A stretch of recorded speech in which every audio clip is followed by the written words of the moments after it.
Sir, the United States says that they provided you full access and they provided you the kind of access that they probably didn't even get to KSM Khalid Sheikh Mohammed during the 9/11 Commission. The sense that maybe government of India is not satisfied. Maybe we wanted something more. No, I think the issue of David Headley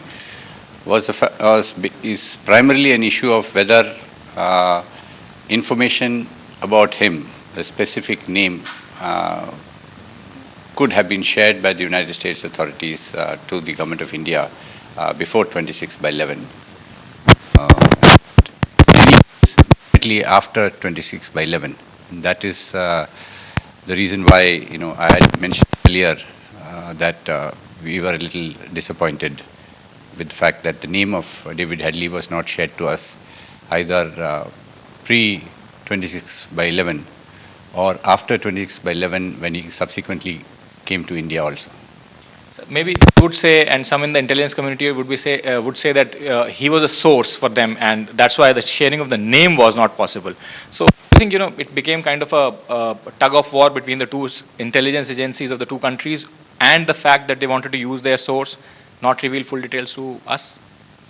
It could be. I think we don't know that the United States or David Headley was a source for the United States. That is something which the U.S. government has never said that he was their source.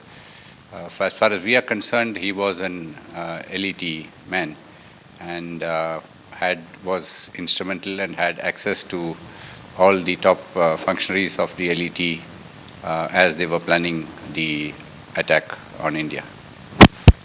Sir, one small point that would always come, maybe there are, whether there are any intelligence inputs or not, but President Obama's visit is something, the entire world is watching, and like CWG, like many in the West had described, it's a very lucrative sort of a target. So you think, there are any chances of a terror strike? There are inputs to indicate that. Has US shared anything, or there are inputs coming from any other Western intelligence agencies? No, there are no specific threats against President Obama during his visit to India. And in any case, both the Indian intelligence agencies and the security apparatus, as well as the Americans, would make sure that his visit goes off completely safe.